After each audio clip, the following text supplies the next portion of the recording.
Someone to switch? Tak. Yes. Tady máme Thank you very much. We have the motto. When we began our documents for the conference, we were thinking not only about the content, but also about the context. And I think, small moment, please. Vidíte, teda to jsou věci. Yeah, now it works. And I think this sentence describes everything we will talk today. It's a short sentence, and there are some very important words. It's vital. I think it's really vital, very important to strengthen the resilience beyond a survival capacity. Yeah, that's something.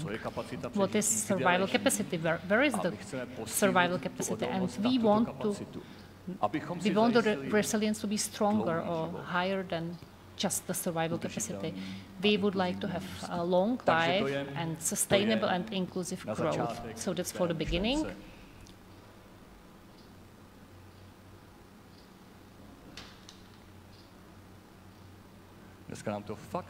Today it's really quite complicated with the technique.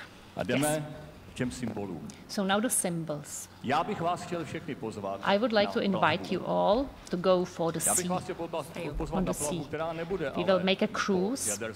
We will not visit Mediterranean Sea and the islands. It's not shallow sea, very quiet, but I would like to invite you to go to ocean, stormy water. That's something we experience now and we will experience in the future again. And to survive the cruise, we need three symbols. We need the content of the symbols. We need a sea, we need a resilient sea, we need resilient ships or boats, and we need resilient crew. Everything will be, of course, connected with economics, because we are the Faculty of Economics. So now I would like to introduce the people today. I am very happy that our guests came to us. I would like to introduce these friends to you. And everyone got one symbol, according to my knowledge of their work. Our guests might be our captains who help us to survive the stormy water. Nejprve bych rád představil, už vlastně byla představena, Helenu Horskou. First guest is called Helena Horská. Která je tady za symbol moře. She got the symbol of the sea, as the same as Petr Dovolil. Máme tady Zdenku Studenou. Zdenka Studená is here with us. Která je tady za symbol posádky. She has the symbol of crew. Tady ještě i Tomáš Vašák. Same as Tomáš Vašák. No a za lodě. And now the boats or ships. Samozřejmě co? What is the boat? Podniky, firmy, the businesses, the enterprises. Tady máme Radko Dražil. Filip Gröschl. And Miroslav Opa. A máme obrovskou radost, že and we are really happy mezi diskutujícími naše absolventy, also our graduates are among the guests. Filip Gröschl, Zdenka Studená and Miroslav Opa graduates from our faculty. One more technical information. When you use the QR code you got in the leaflet and also here on the label, you can come to a questionnaire. We prepared the questionnaire and we would like to ask you to answer the questions. You can do it during all the time of our discussion table. You don't have to answer the questions right now. And in the end, we would like to evaluate or discuss your answers. Tak jdeme na naši tématiku. So we come to the topic. I would like to ask our guests, what do you mean by resilience? When we say resilience, what does it mean for you? So the ladies start. We start with the ladies. Helena Horská. Thank you very much. I spoke quite a lot today. I will try to be short. I am economist, and resilience for me is the ability of a system, not only economic or business, but also humans, to be resilient, to overcome, to be able to survive an unexpected event that may be positive or negative, and to be able to go forward. If the conditions change, the external conditions change, we have to be able to work, to function in the new conditions. Resilience is something that we can work on. At the end of my presentation, I spoke about health. It's close to sport. When we do sports, we work on our resilience, we build it. So resilience is not a gift, but it's something, it's a task, something we can work on. It's also positive. It's the same for company or for household. It's not a given ability, but it's something that we can develop. How can we survive a positive event? It might be also sometimes difficult. Now, Zdenka, Studená. I think Helena said everything. I agree with her. What was said, but maybe one more important thing, the capacity and openness to learning, to learn new things, to keep learning all the time, to be open, to have an open mind.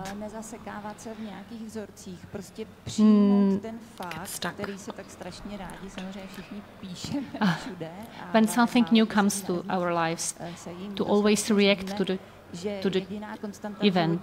The only constant in our lives is the change. So we have to accept it, and I think that here at the university we have to promote this idea, because there are many changes coming into our lives. When you see the artificial intelligence and its ability to learn new things, it's very fast, much faster than human brain. The capacity to learn, to process information, including the capacity to sort information, will be fundamental for the resilience. And when we see the social network and with disinformation, so we have to be able to sort the information, to critical thinking, to evaluate the information that we maybe don't understand properly. That's a great part of the resilience. Petr Dovolil, what is resilience to you? For you?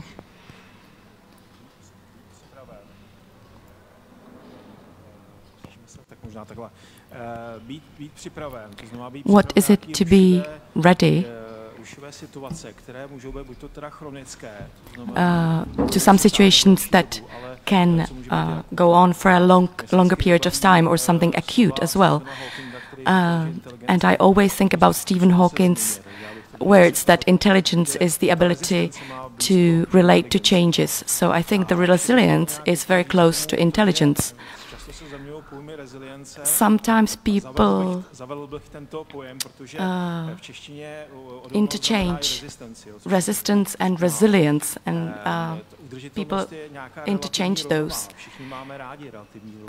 We all like relative balance in economy, social sphere, and natural environment in some time horizon. And it makes us talk about what is not just what is going on now, but what we can give to our children in the future. So sustainability, I understand as a key term. We have to have a resilient economy. We have to have resilient environment also. Thank you. It is interesting that we don't have many. We don't have words for some very important words in English in Czech. So we have taken this word from English. Radko Dražil, what is resilience to you? It has been, a lot of it has been already told, which I agree with. An example of natural surroundings. When there's, the conditions are not very good, the resilience is going up. So if there's a tree and it's growing under unfavorable conditions, it makes it stronger. When we stand up to unfavorable conditions, we get stronger as well. Perfektní, krásný.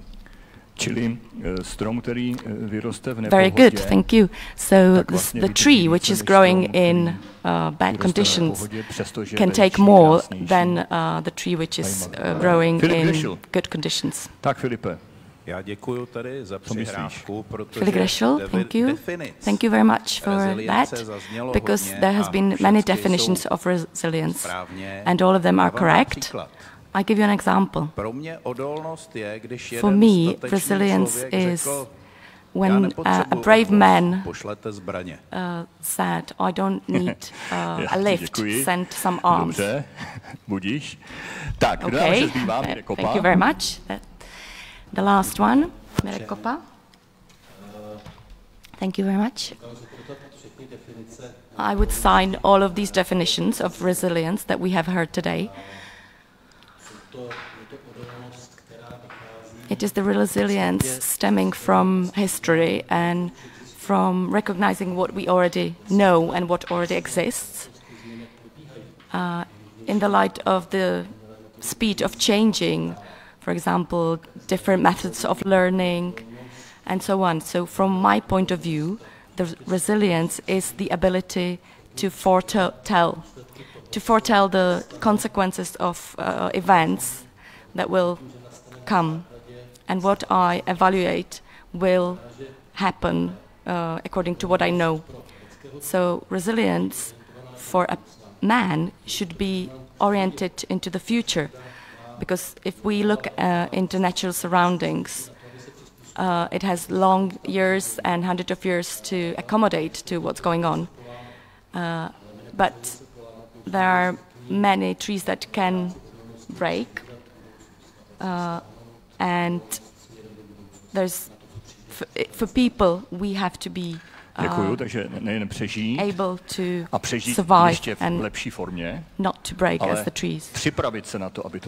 So not only survive, but prepare for the future. Tomáš Vašáku, tak jak to vidíš? The last opinion, what's your opinion? No, pro nás psychologie je to poměrně jasně definovaný termín. Rezilience je odolnost psychiky vůči nepříznivým podmínkám.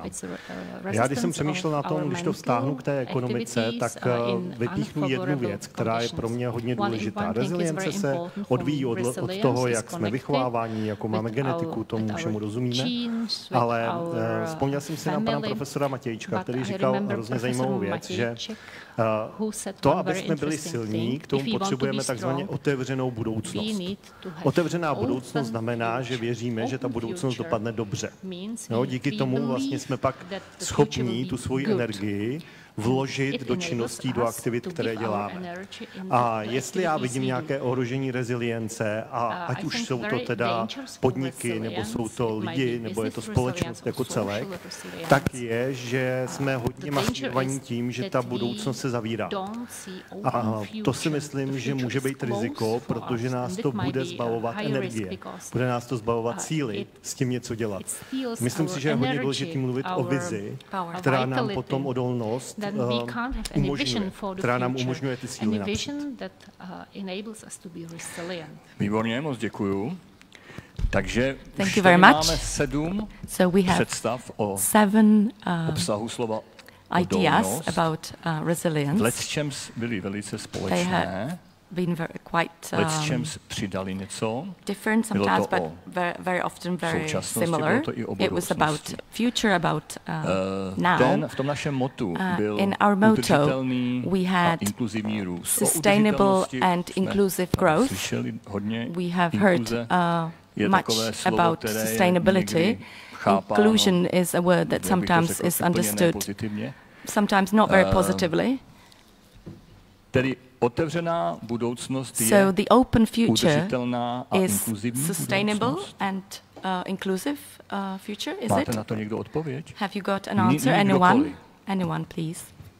Jestli můžu rychle jenom řeknu. If I can just quickly. Samozřejmě, protože pokud se opírá o hodnoty, because tak if musí it v sobě relies obsahovat inkluzi. Pokud bychom rezignovali na naše hodnoty společenství a řekli bychom, že odolnost bude odolnost nejsilnějšího, tak v podstatě jsme tím rezignovali jako společnost na našeho. The resilience is the resilience of the strongest we have ended as a society. Já nechám Zdenku, určitě. I will ask Zdenka to say something about it. I agree, absolutely. The society must be inclusive because we need to look at it in time, and every one person goes through different life phases and situations. When, if there was no inclusive society, there would be a group of people that would be cast aside. I hope I didn't say it součástí hry. A krom toho, že je to absolutně fundamentálně špatně, it is fundamentally wrong, and we cannot, we don't have means analýza, že my prostě máme ourselves that we have a great debt as a society, ekonomický potenciál všech skupin use the potential, economical potential of all of the groups of people in our country. 100% ano. To, jak je to 100% yes. Absolutně věc jiná. Jasně. How it is executed today is different. Vlastně ten, co stojí stranou, je outsider. A i význam slova outsider je poměrně různý. Tak Filipe. Děkuji moc předřečníkům, abych s dovolením navázal.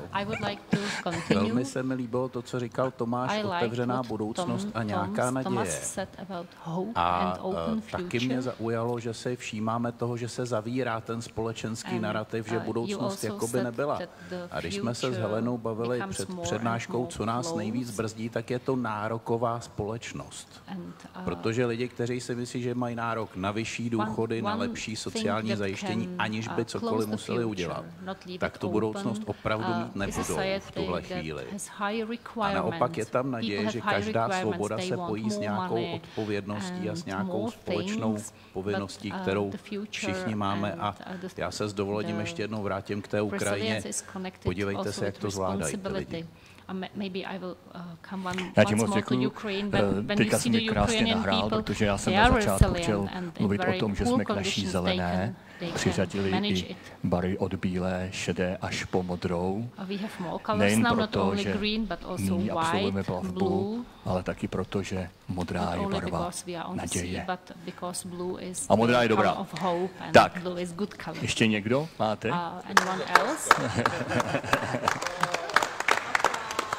Tak, Helena Horská. Helena Horská wants to say something. I want to react because my colleagues used the nice discussion that we had previously. Nechali jsme vás diskutovat moc dlouho. My jsme se to předdiskutovali.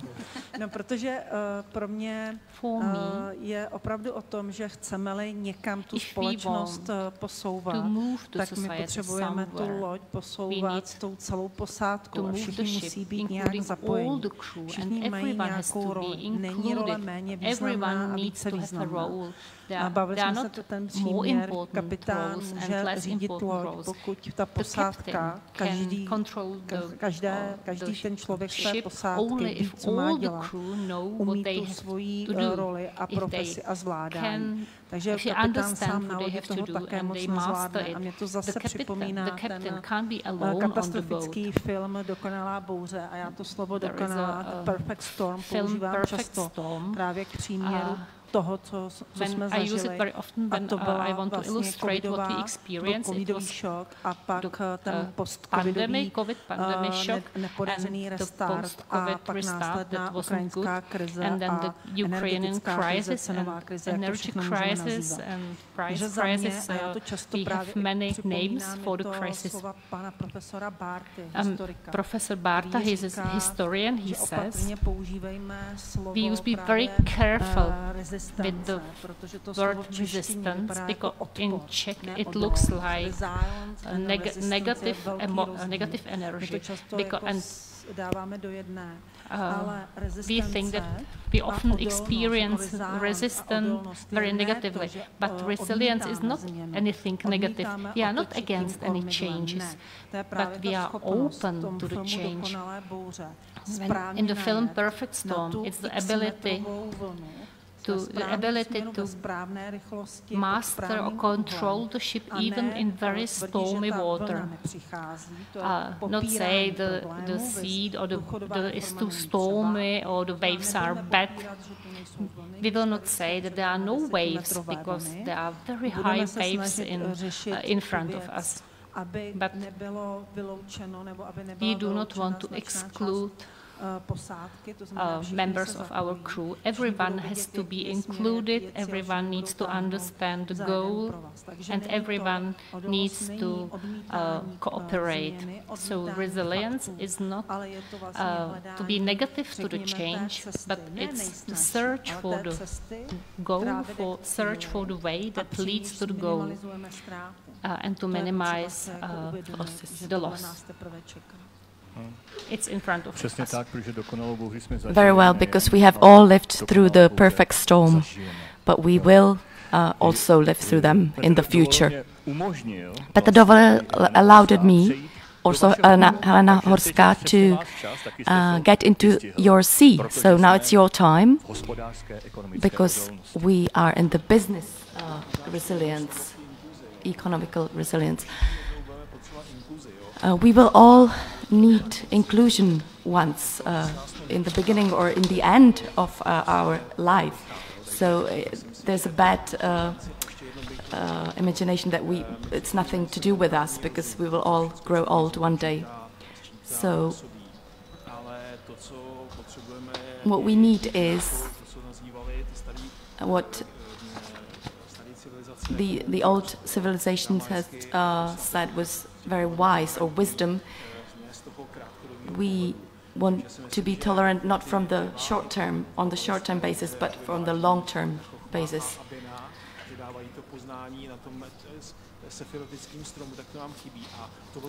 We lack the wisdom of the old civilizations.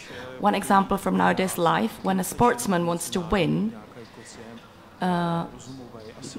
it's not enough to have strength and some,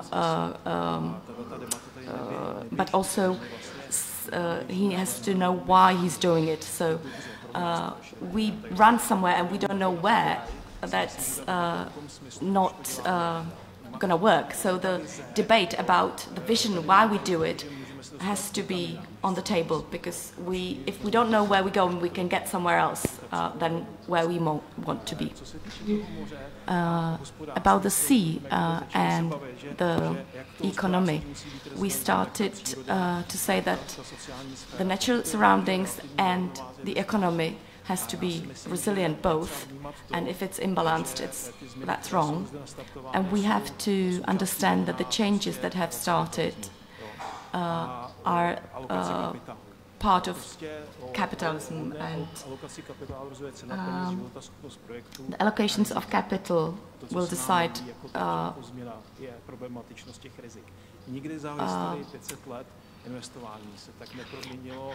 the capitalism has very changed, and in the last 500 years, there are many changes in the capitalism.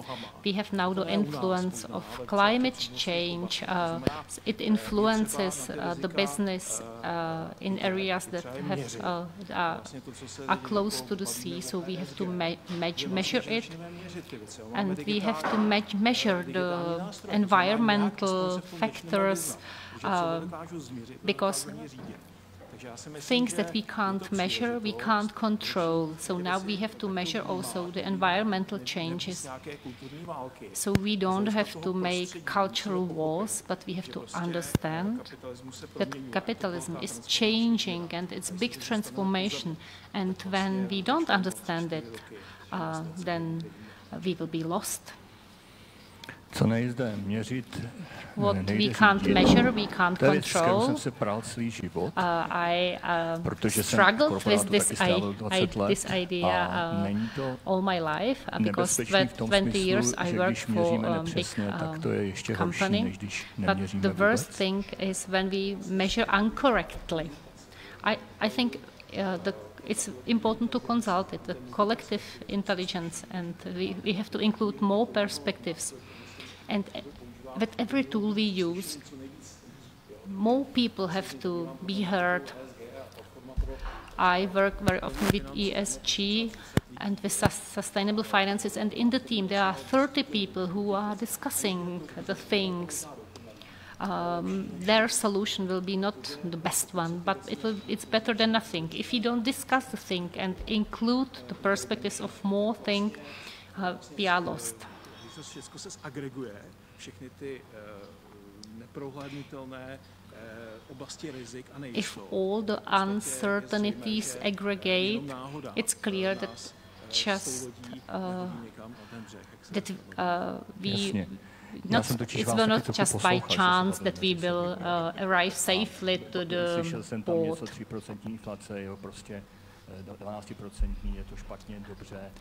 Today we discussed the inflation, 12% is good, 12% is not good. Who decides what good or not? Maybe what does it mean when we measure something? Who has the resilience?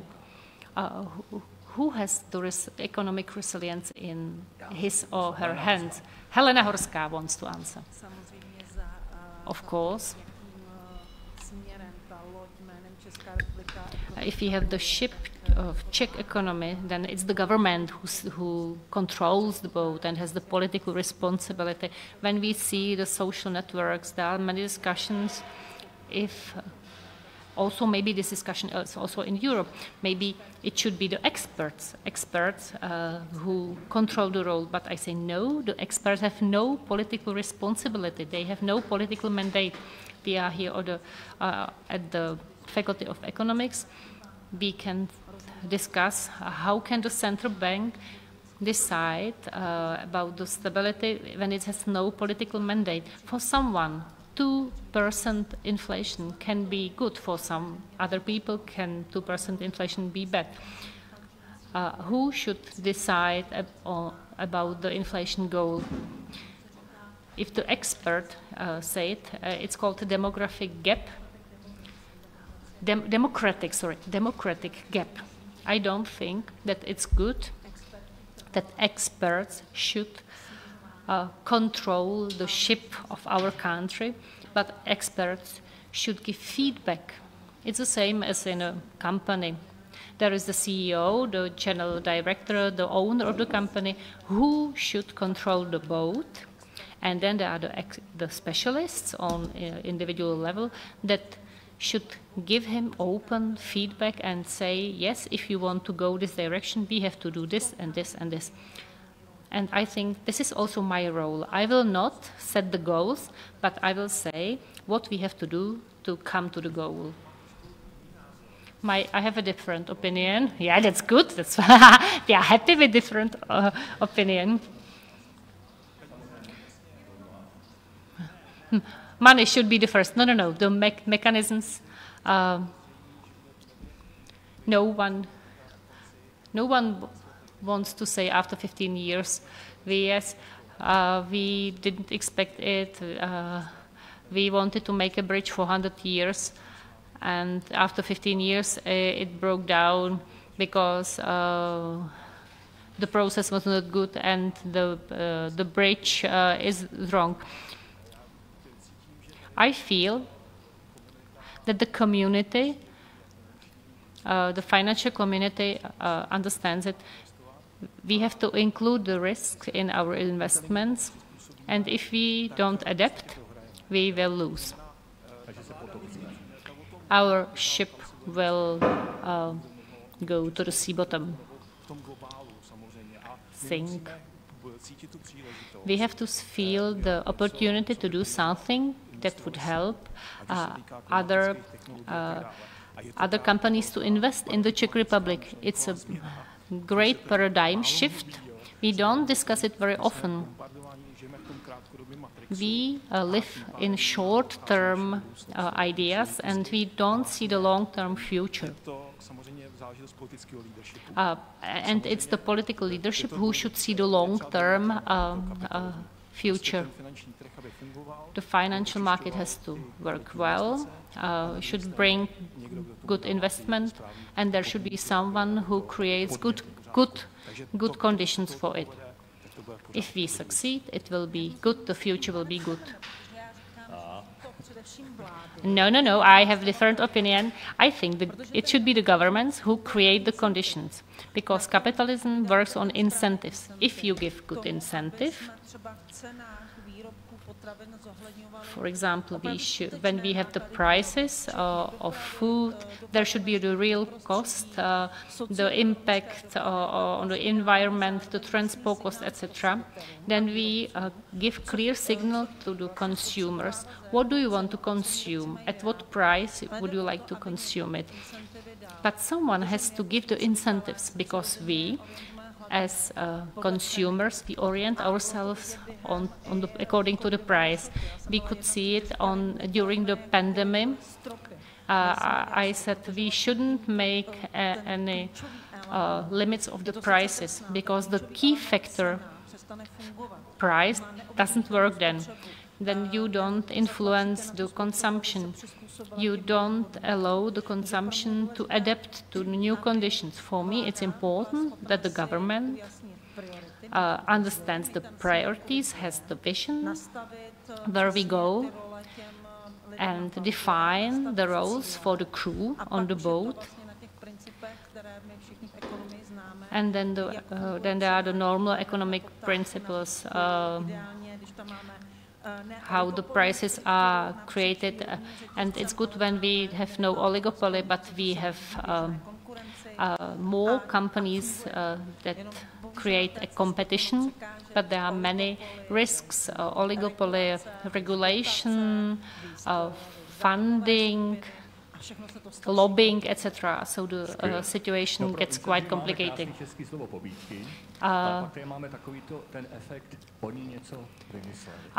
When we speak about incentive, very often Czech people say, yeah, they came with a strange idea, that's their fault.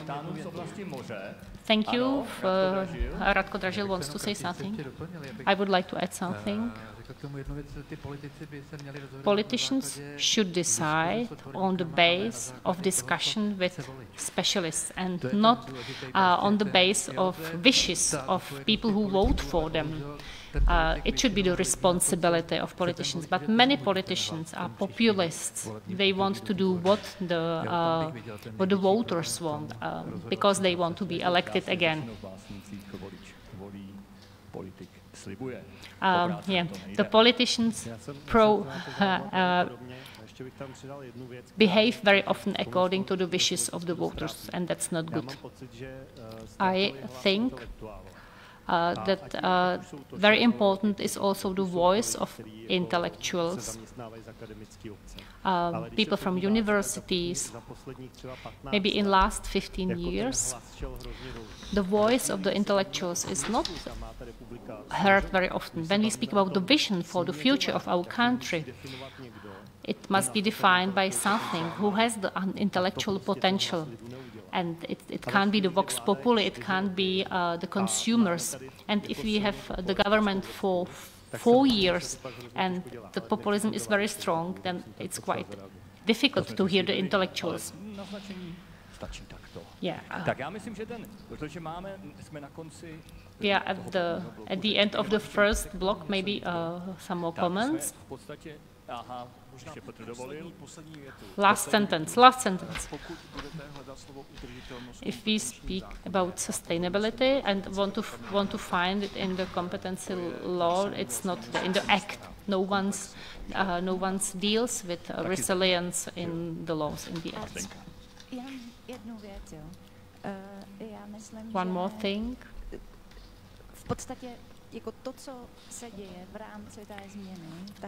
What happens in frame of the change is a change in values. I will say it in a very simplified form. Till now, we lived in a world where the only one value of the planet was money and profit and economic growth. You can call it profit. ESG, anything what happens now, bring into the discussion another value. And I become very angry when someone brings the new topics to the society and doesn't speak about the value, why are they important, and how can we as a nation profit from it, and that we can manage it, and we believe it will be good. But the norms are communicated, for example, ESG, and we speak about it as something what was we have to follow, and it demotivates us. And the new topics are brought into the society in very demotivating form. Not as opportunity for better future, but as something imposed on us. Thank you very much. So values, formulation of values, reformulation of values, return to values. Maybe it's a crucial point, but maybe it's not. It belongs to philosophy, and we don't want to come to it today.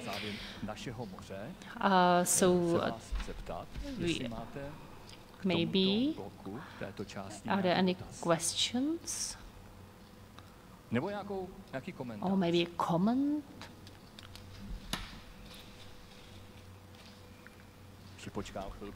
I'll wait a little while. Yes, we have. Please, into the microphone. We're streaming it.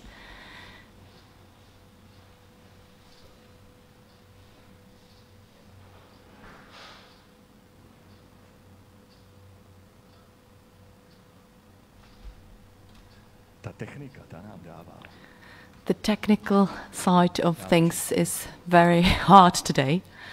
I'll lend you mine. Filip is always ready. Is it better? Much better. Good afternoon, everyone. We have already spoken about it today. We like the third question, because we all know what we talk about. How do we work with the third question? Will the common people understand the steps to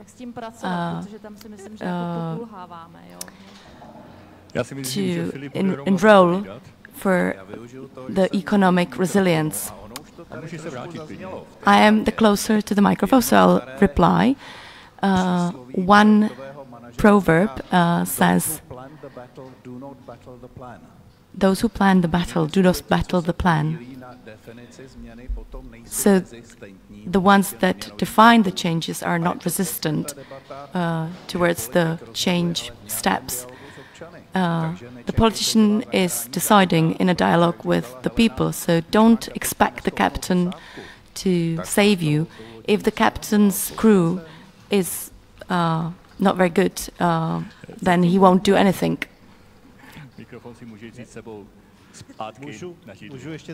Can I also react quickly?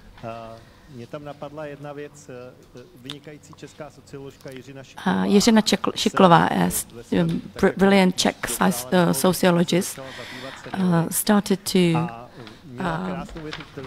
get involved with older people when she get into the age, and she always asked the older people, why isn't it enough for you, the money you get? What do you need the money for?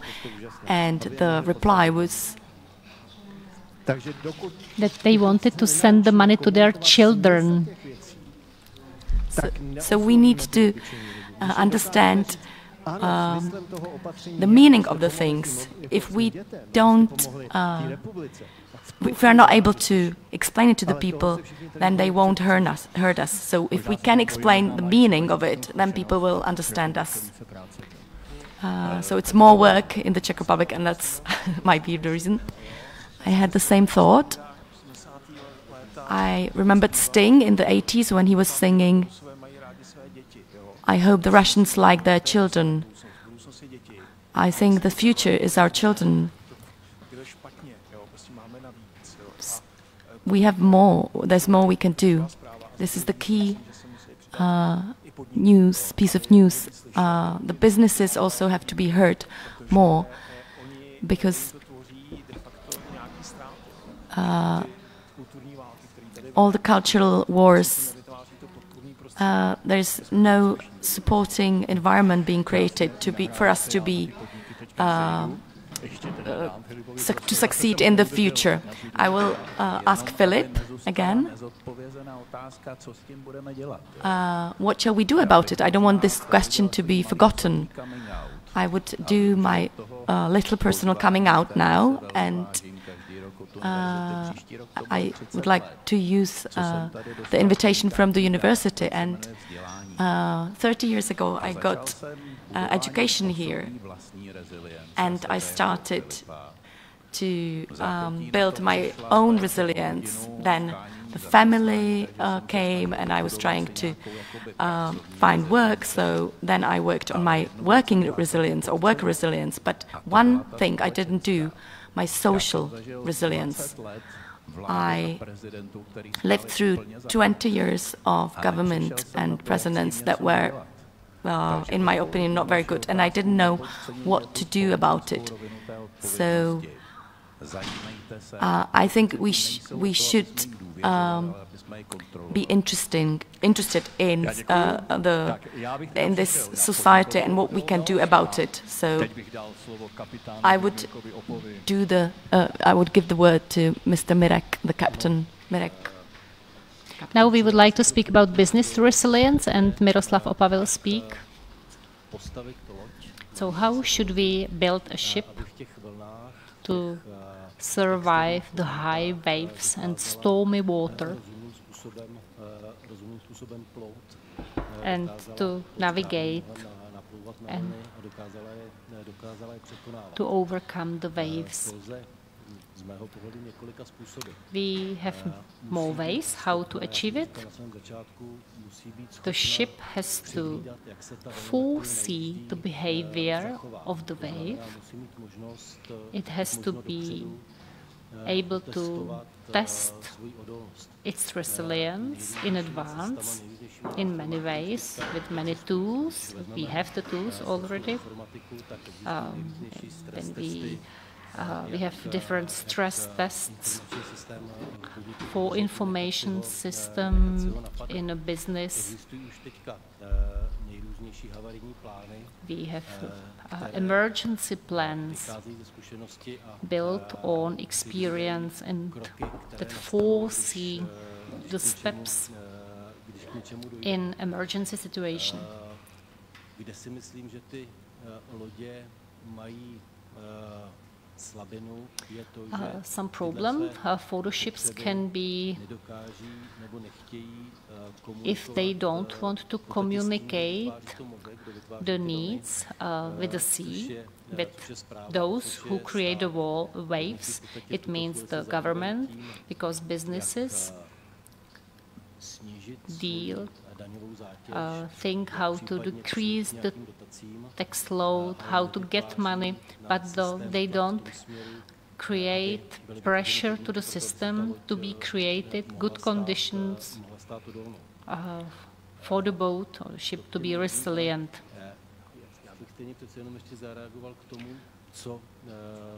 I would like to react to the question what we have to do to bring all nice ideas to the public, to explain it to the public. The basic problem of our navigators is the short-term planning and the inability to realize anything before they will be accountable. Maybe now I will say something against democracy, but our politics have to. They live in very short terms to achieve anything. If the navigators are afraid of next elections and will be under the pressure of populism, we will never come forward. If we count with 4 years, and in reality it's just 2 years, because then the new votes are prepared in 2 years, you can't do anything valuable. No, tak to jsme trošku se vrátili do moře. Okay, maybe we came back to sea again. Jsou tedy podniky nejodolnější složkou? Now I would like to ask, are the businesses the most resilient part of whole the system? I don't think so.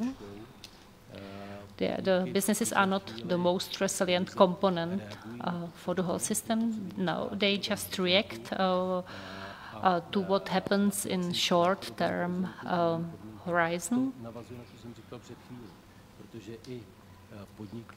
The businesses can become resilient if they know what they have to expect. What the conditions are. Yeah, we spoke about the politicians. They have 2 years to fulfill the promises and 2 years to get ready for new votes, and they explain why they didn't fulfill the promises. But the businesses don't work in 4-year horizon. I am afraid a little bit that they have just short-term perspectives. I have a different idea. Maybe the businesses are not the most resilient components, but they are first to react. Vy jste geniálně vybrali téma letošní konference jako těch předchozích, vždycky je to aktuální. You chose very good topic for the conference, and when I was thinking about resilience, my colleague taught me that there are not many businesses that deal with resilience, and for them the word resilience is quite new for them. But when we speak about natural catastrophes, maybe 15 years ago there was an earthquake in Nepal, and my employer said they reacted. Everyone started to send humanitarian aid, and in Nepal is one more runway, and after the third airplane came there, there was a collapse of transport. So my employer decided to send there a small team, 5 or 7 people who helped with logistics. We had disaster recovery team, and we can send this team in 48 hours in any country of the world. And we did it after in the last years. And anytime when there is a humanitarian catastrophe, we can help with our expertise, which is logistic. We definitely learn from the catastrophes and from the thunderstorms, but we should really foretell, and we should learn from what is going to come. Well said. I will talk for a little more. So it is vital to foretell the risks. So people don't realize the definition of risks isn't that it went bad, but what we do about it. So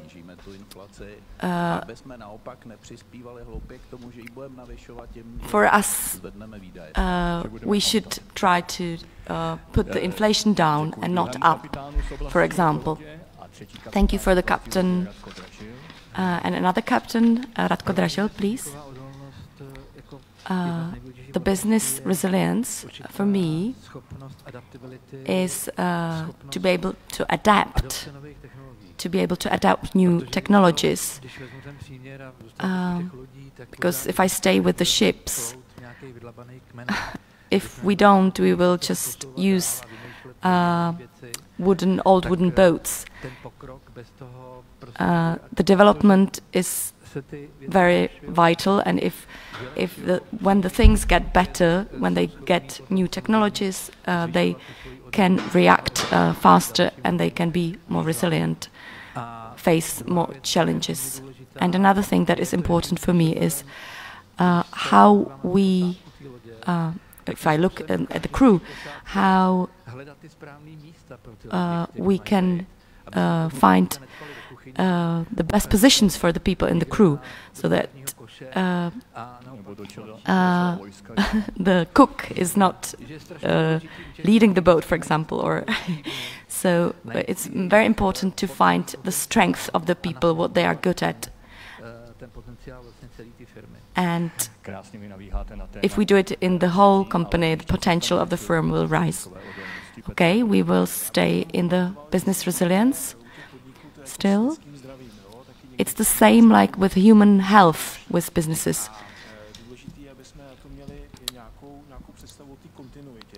We have to think about continuity. So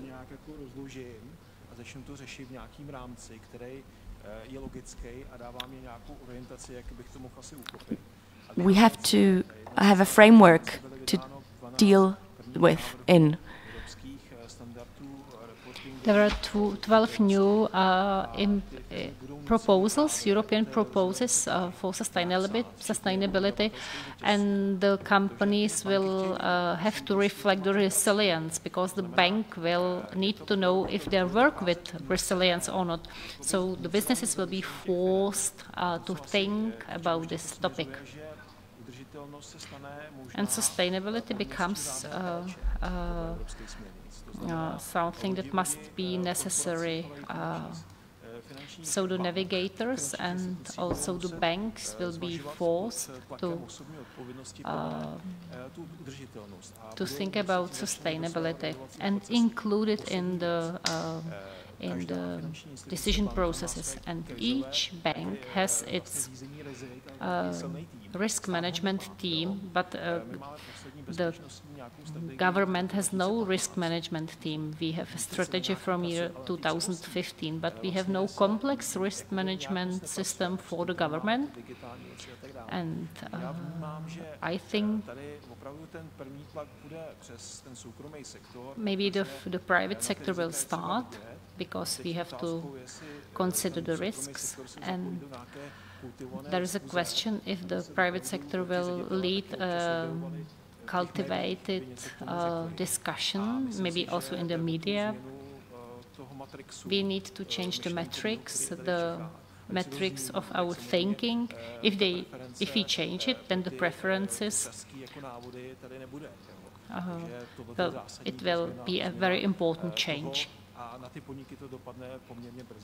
And the businesses or the enterprises will have to start very soon. So if we have very good ships, then we can navigate on the sea. No, but the sea is always the first. For example, Volkswagen, when we speak about environment, Volkswagen had to stop the production because there were floods in Slovenia and they couldn't produce. So the enterprises, they'll have to consider the environmental impacts very strongly, and the headquarters will bring these ideas also to subsidiaries, and it will come to the Czech Republic as well. And I would like to say something about the HR. I think this shift and including of ESG into the obligations of companies, it's one very important thing. And for the management of the company and for HR department, it's very important how they will think about this change, how they will include into the corporate culture, how they will include into the education and evaluating system of management. We spoke about incentives for the government and for the ships, but company, it's the people, and for above all people who manage it. So for me, the biggest task is how these non-financial data influence the performance management, the system of evaluation, the managers. That should help us to say who is successful and who isn't successful. Until recently, the only data that increased the salary of managers was just money and profit. We have to include our data as well.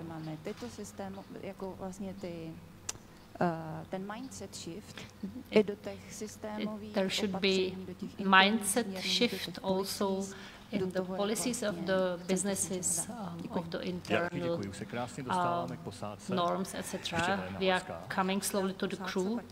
I would like to commend the crew a little bit from my own experience. I will say something about business and about government.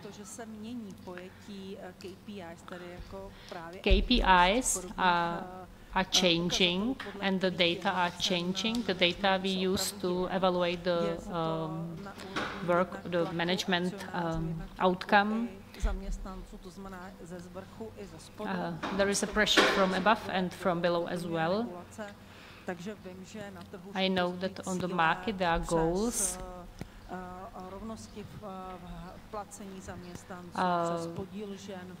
including social factors, for example, number of percentage of women in the management, including environmental measures.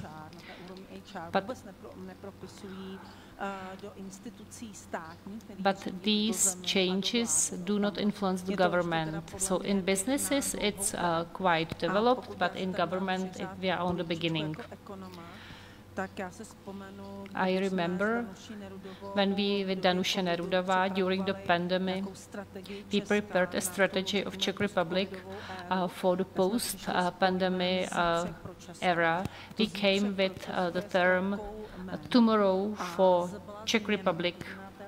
It's an acronym for change, innovation, technologies, management of anything, resilience, and end of cheap economy. So that was the explanation of the acronym of the Czech word zítřek, tomorrow. And we understood resilience not as a negative emotion and that we don't want to change anything, but as a capability to adapt our behavior to the change and to manage the change. je jako ekonomická diskuze v současné době. There is a discussion nowadays when we speak about resilience, we speak about change of global markets, suppliers, ways how the market works.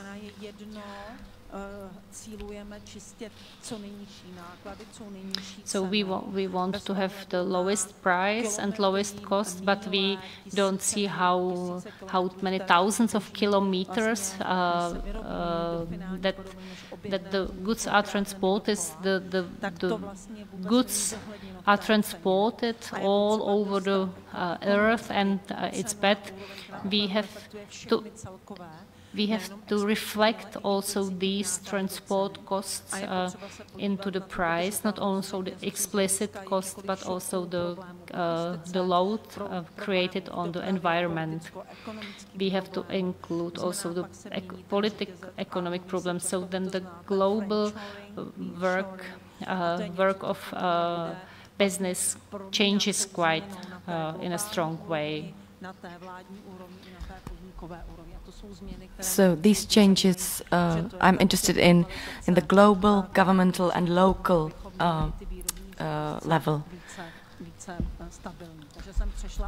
So I came back from people back to business.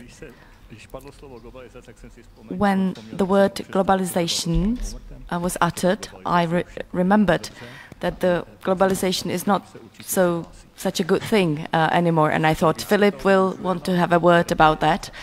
I can only confirm that, and the term is the ally sourcing, which is the sourcing together, which there was a summit of countries, Brazil, Russia, India and China. And there are new countries coming to a kind of opposition bloc against the transatlantic friendship. Maybe it's not ideal system, but it's governed by maybe a year or 2 years ago. Trade blocks started, limitations started. We tried to limit the business with China and with other countries that could endanger our security. So some companies moved back to Europe from China. In Leipzig, in Germany, there will be new company producing the chips. We should also have a chip producer in the Czech Republic. We shouldn't bring the chips or buy the chips from China. Maybe I would like to see a chip factory also here in the Czech Republic. We have to be active and what we will get, what we work for. Now I think it's the right time to give questions, if you have any. So is there anyone who would like to ask a question from the audience to business resilience? Ondro, someone is running with the microphone.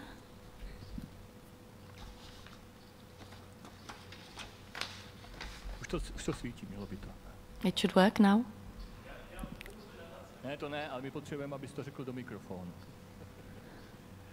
We need you to speak into the microphone, please. I will give you mine.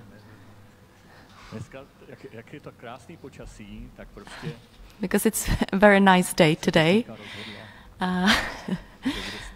The technical things are rather difficult. Can you hear me? Yes? Thank you. My topic is family companies. I read a study which talks about family businesses, that they tend to be more resilient in the stormy seas. What do you think about this topic? What role does a family play in businesses and their resilience? Who will answer the question? Only shortly. It makes sense because if the system is bond and the relationships are strong and you're identified with the company, the compromises and the changes are done much easier. So I think the same, because we almost are like a family firm company, but we have one great problem which appeared lately, and that is giving the firm to the next generations. That's the problem of small and middle enterprises. It didn't really work quite well to have people to pass it on for the companies that started in the 90s. Only one sentence. We were quite successful in training the successors, but the owners don't want to let go of the company because they say, okay, it's yours, but no, don't do it this way, you have to do it this way. And do you see, as economists, a value in supporting this? I will speak first about the economical side. This segment is the key for the ability of economy. For the ability of all the economy system to react to changes, because the small companies, I don't want to use the sexy word startups, but small companies and young companies, the companies are able to feel the opportunity on the market. They are hungry and they pray. I like the concept I found in Israel. I don't think we can implement it easily in the Czech Republic, but you can see their energy, the active effort to come with something big.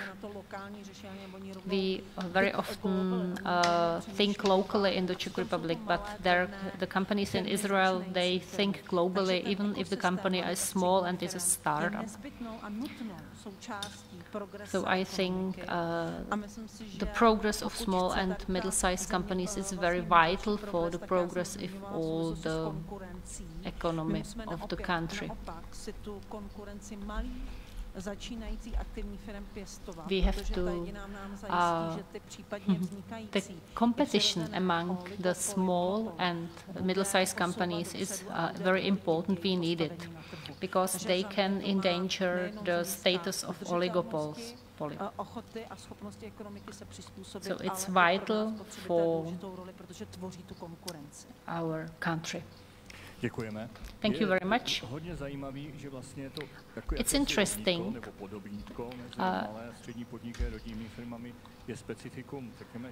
For Czech Republic, it's quite.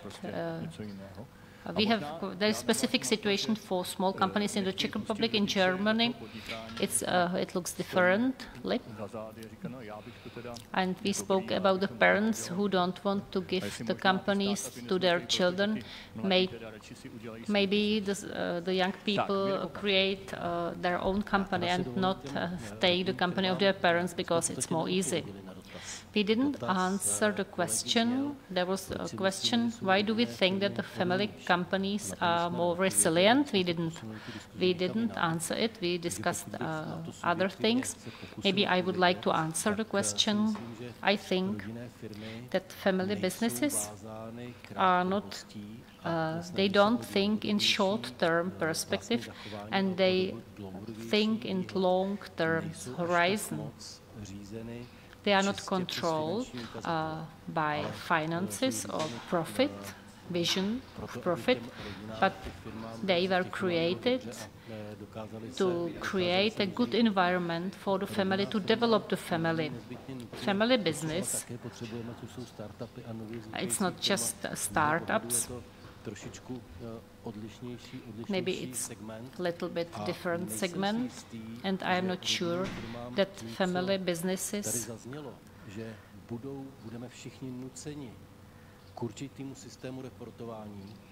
that we don't think that we will report in a specific way.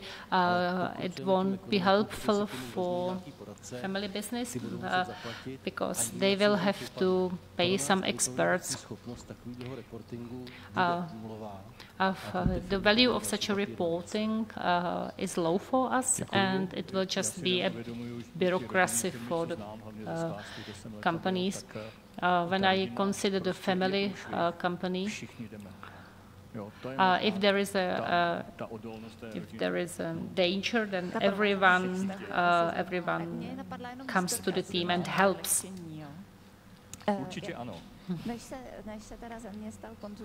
Before I started to work as a consultant, I worked 12 years for a beer brewery. And in the beginning, we were an international corporate company, and then there was a fusion, and the middle European business was bought by a family company from the USA. And why I am talking about it? We were used to that was always when the results, the economic results were wrong, we had to report everything and react. And then when we belonged to the family business, the owner came to visit us, and we didn't have business results, and we were afraid what he would say. And he asked he wanted to taste the beer, and then we showed him the results, the economic results, and he said, no, yes. And our CEO said that it's not good. But the owner said, you see, we have been here for 150 years, and we think we will be here one more 150 years. And if the results are not now, it's not a problem. Let us discuss the future. That's the long-term perspective of business.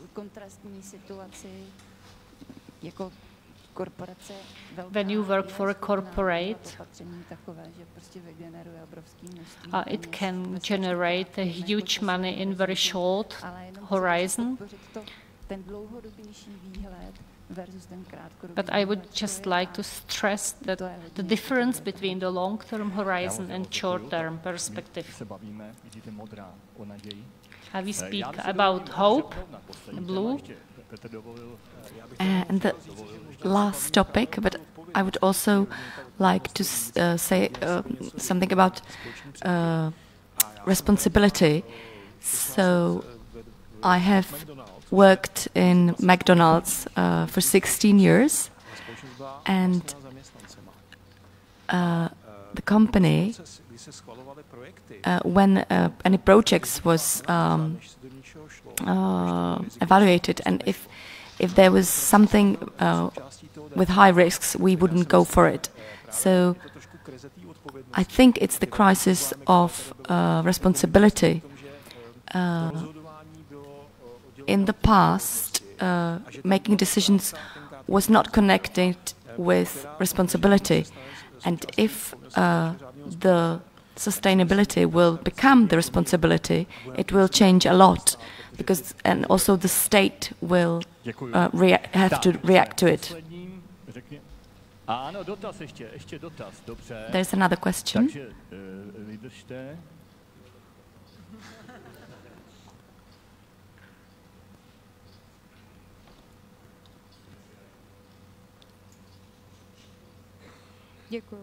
Thank you. Can you hear me?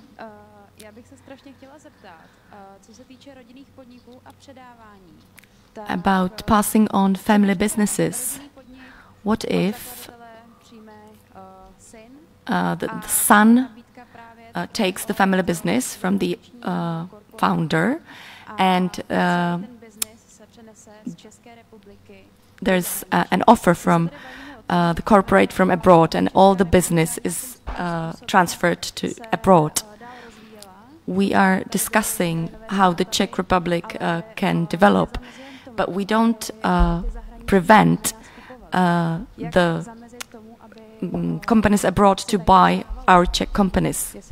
Is there a way how we can prevent this?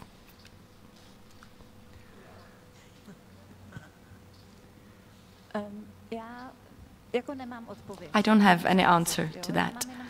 I don't know how to prevent that, but I have some experience with my clients. They have family companies, and they have passed the firm from father to son. And I was lucky enough to see that it always went smoothly in those cases that I saw. What needs to happen is to make clear what wants, what the one that is taking the firm, what he wants.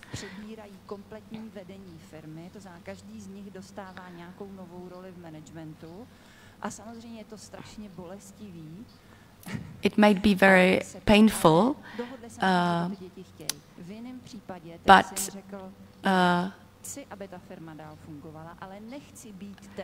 there was a case that the son said, I want this company to go on, but I don't want to be the manager, so I will hire a professional CEO.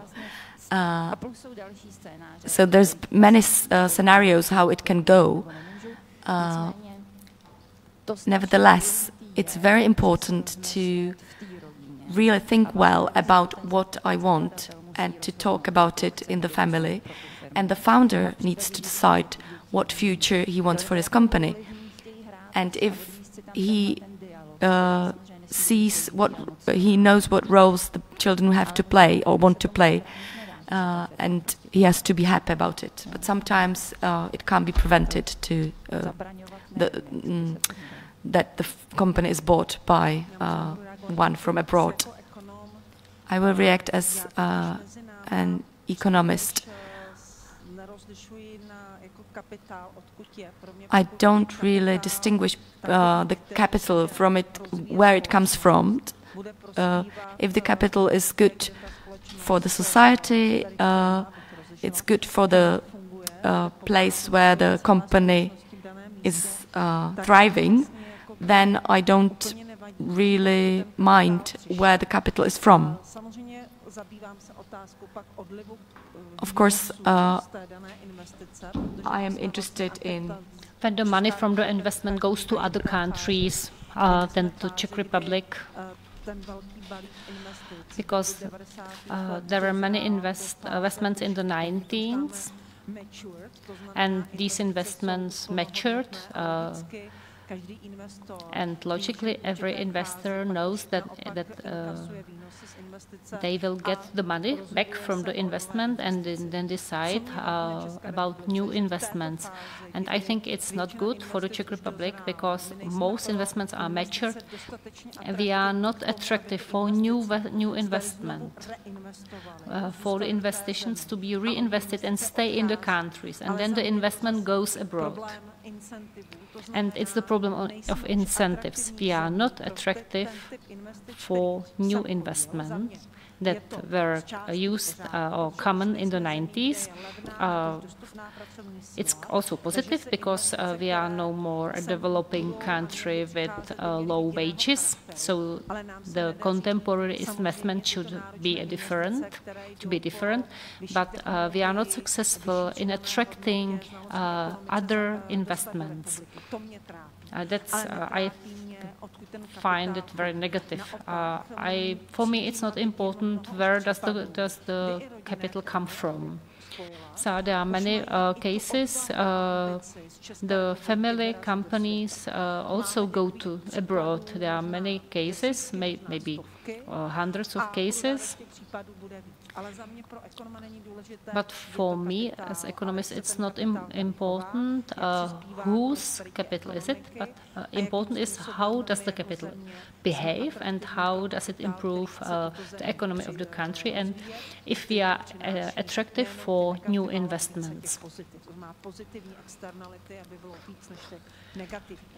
It should bring more positive things than negative things.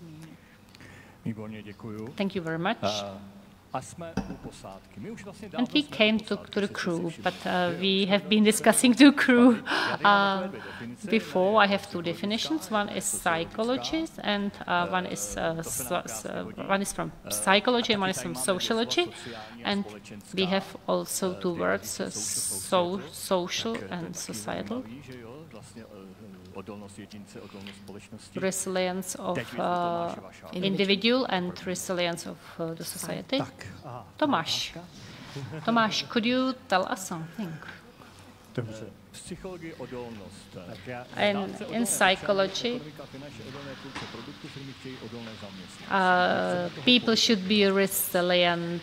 We need resilient employees, resilient citizens. Is this requirement not quite strong? I would like to comment something else. We speak about a new generation coming on the market. We speak about snowflakes, about generation that is crispy.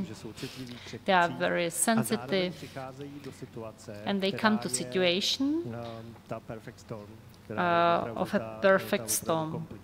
With it's a quite complicated situation. I will start with optimistic. I think that humans have ability to be resilient. We saw it in the last two crises, in the pandemic and with the Russian invasion to Ukraine. In the beginning, we could see very clearly, before all the manipulation and disinformation came, we could see how we react as individuals and how we react as nations, very resilient, very positively. We tried to deal with the crisis. It was a great hope for me. Second thing that is quite optimistic for me, I think that I'm old. When I see young people, how they are different in thinking, how they use the technologies, I think maybe my fears, I am afraid because I am old, that the young people will cope, will manage it well. And last reason for my optimism, each generation had to face some challenges at the end. So the resilient things come from those challenges that we have to face. Me as a psychologist, I have it from my work. I can see that very often, if you go through the crisis successfully, I can see the people, how they get stronger, how their life has more quality, how they really gained value into their lives. So for me, resilience can be supported by not being too gentle to the people, being hard on them, and we know why we do it, and this is what will work. And just trust them that the people will go through it and will be fine. We are nearing our end, Filip. I don't have anything to add to this, and thank you very much. I want to come back to the ship. And Saint-Exupéry says in Citadela, which is his work that was left after he died, there's an incredible moment when he says, I climbed up the mountain and I see the town from above, how a builder is building a house, the seamstress is making a dress, but only when you give the people the understanding of the ship, everyone understands why they do it and what they do. Zdenka, Studená, thank you. Leadership comes to my mind, one word. We also don't have an equivalent for that in Czech.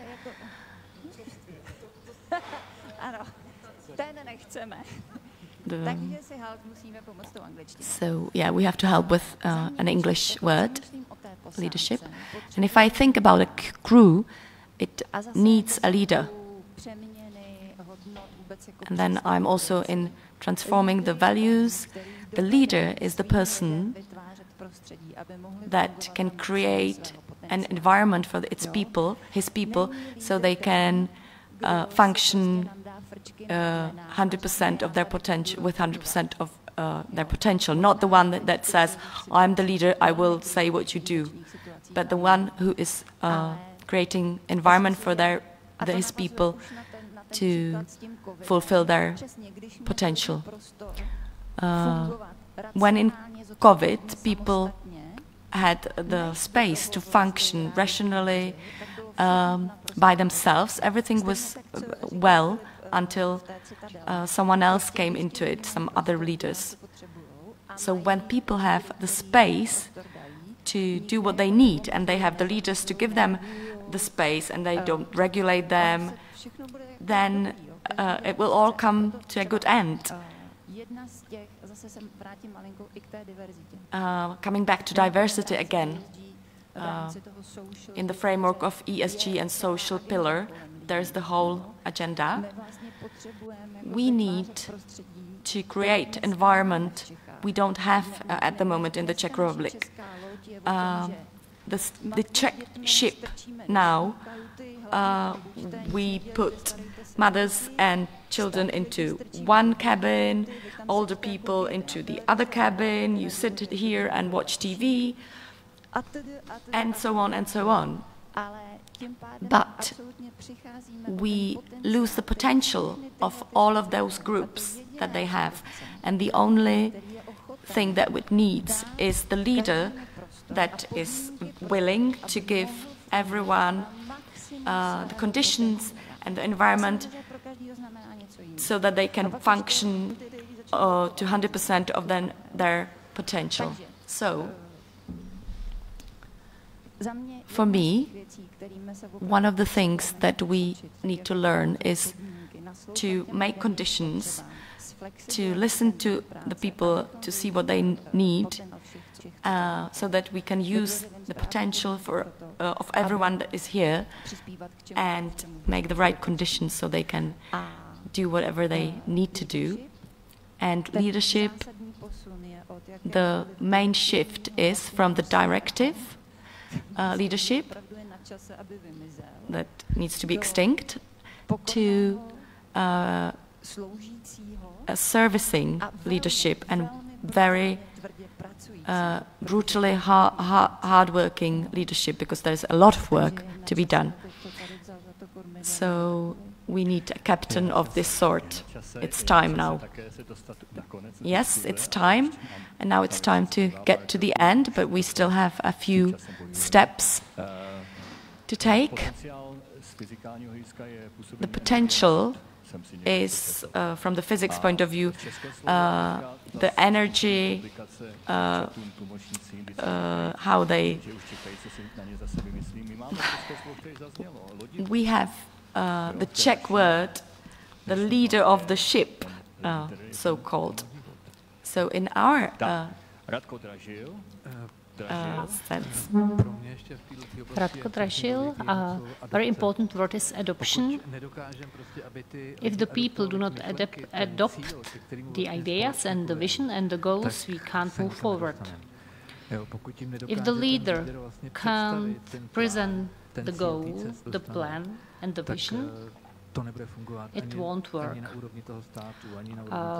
That applies for a company, that applies for government, for a society, for town, city.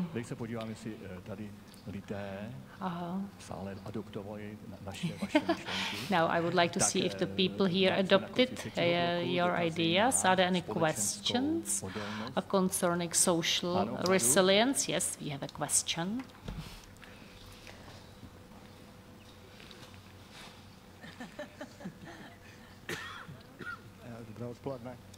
Good afternoon.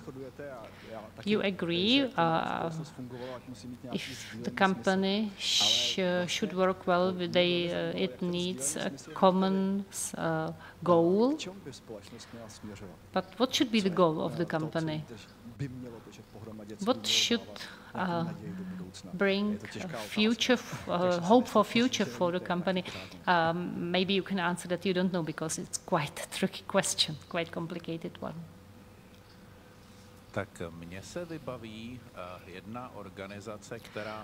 I know one organization that is 186 years old. It was created in the 19th century. There were many small wars, and they wanted to help the children who lost parents in war. It's IMKA. I don't want to discuss Christianity here, but they have a triangle as its logo, and it says harmonical development of human. It should be development of body, mind, and spirit. If we can develop the spirit of our country, if you all here at the university can develop your mind, then we can, with God's help, develop also our common body. Thank you. The goal of our discussion was to find some rules of survival or principles of survival. So I would like to ask all of you towards the end if today or sometime before that, if you have already found any tools or principles of survivals. And please, very shortly, and let's ask Helena Horská first.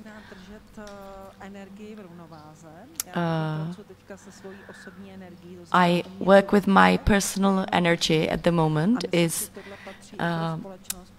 important to get the energy, not to only give it out, but to take it, and it applies to society as well. So for myself, the goal of survival is to keep your energy. I would add to be around the right people. Very well, very short but brilliant. To search and find opportunity, that means not to be surrounded by fear. Radko Dražil? For me, empathy is very important. To try to feel how the people around me feel, and not to see that we are not alone by ourselves here. And the world is for all of us here. Filip Gröschl? I have already said it before. It's the personal survival, but also to have critical thinking and to mind the culture. Critical thinking, it's important, and we should see the things from distance. When I see our discussion, I think that we live in quite complicated age or era, and it's not easy for next generations. But maybe it's I consider this year or the previous years, we can consider maybe 20 years back, but not more years, and it's not enough. We live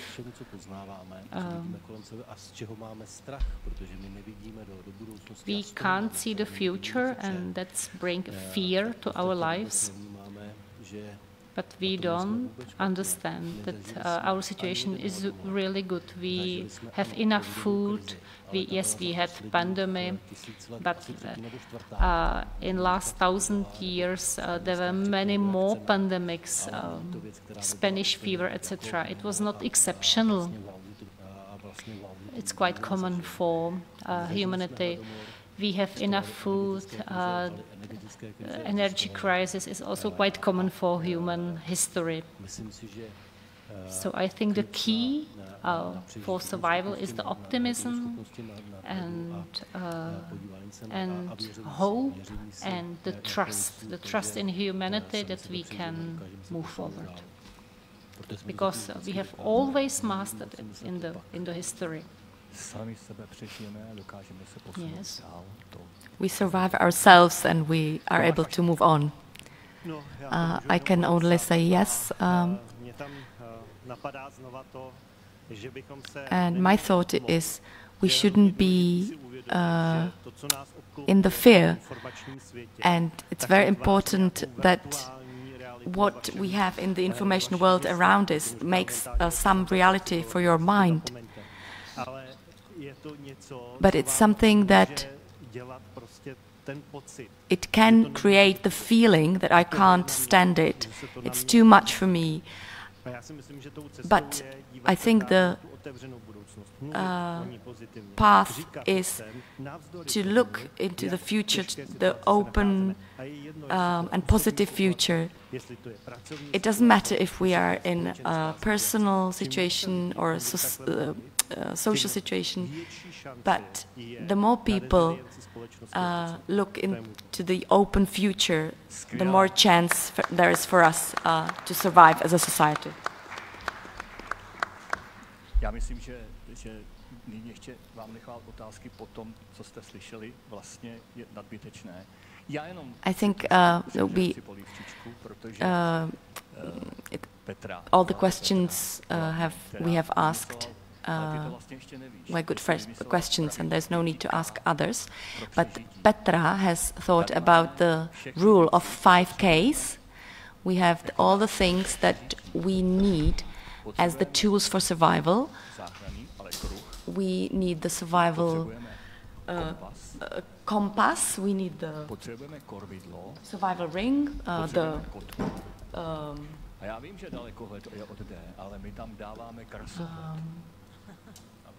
tiller or the rudder, and we need the binoculars as well, and everybody can find that in the bags that you got. Grapnel as well. So, you did the questionnaire that I asked you in the beginning, so let's see the results of the questionnaire. That looks very good. So, the blue is getting bluer every moment. How does... What is the attitude of your close family towards the topic of economic resilience? It looks good. I think it's being discussed in our society. Only resilient business that is responsible to future generations can ensure the future continuity of the business. We discussed it, yes. Investments to improve sustainability are just more unnecessary complications for European companies. We have to slow down a little bit. No, it's not unnecessary complications. It's not just more bureaucracy, more delay in life. Always some changes. Can we manage it? Yes, we can. Mně se tady moc líbilo, že těm lidem jako nemáme dát pokoj, prostě, že jim to máme zavažovat. Yeah, the people I really liked that was spoken about. We should be hard on the people and not make it too easy for them. I saw someone move. Not everything is working today, but that's okay. So,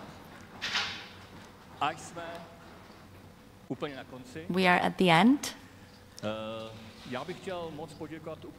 I would like to thank you all for our conference. The start wasn't ideal, but we have a genius technician that I want to thank too. He's not here, but he really is brilliant. He helped us a lot. Without him, we couldn't do it. Thank you for the interpreting as well. But the main thanks goes to our guests. First, the Professor Gartner.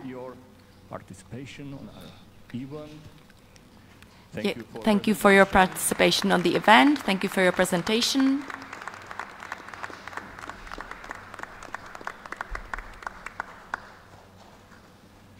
Thank you very much.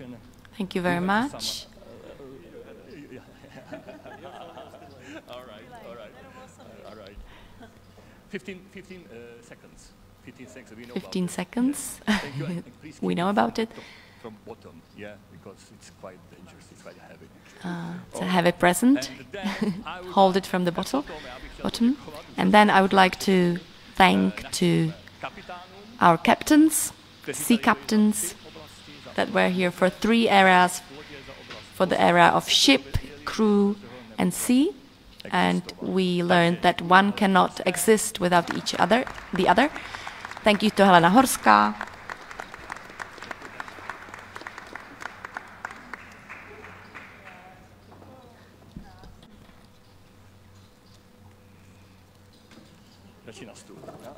Better put it on the table, please.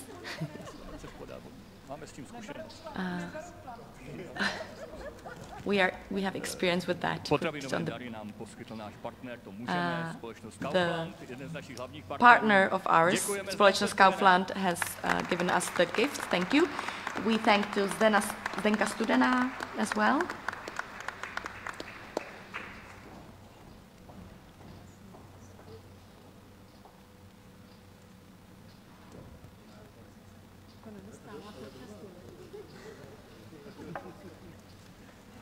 Tak to byly naše kapitánky a nyní kapitáni. Petr Dovolil. Děkujeme. Female captains now, male captains. Petr Dovolil, thank you very much.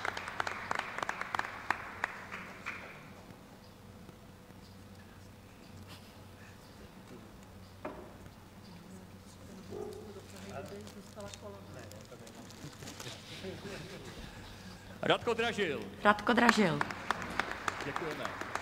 Thank you.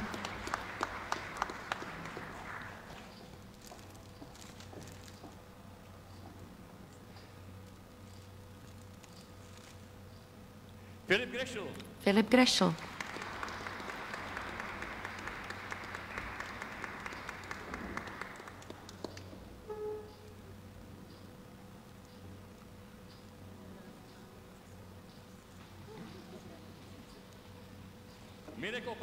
Mirek Opa. Thank you very much.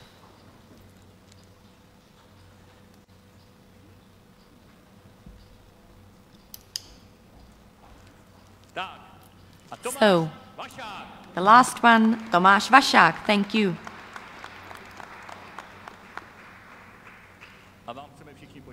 And thank you all for coming and to be attentive audience, and you came with us on a cruise ship, on a ship cruise. And let me invite you to some snacks. Have a nice evening. Thank you very much. Thank you, Jaroslav, for a great moderating of the discussion. Thank you.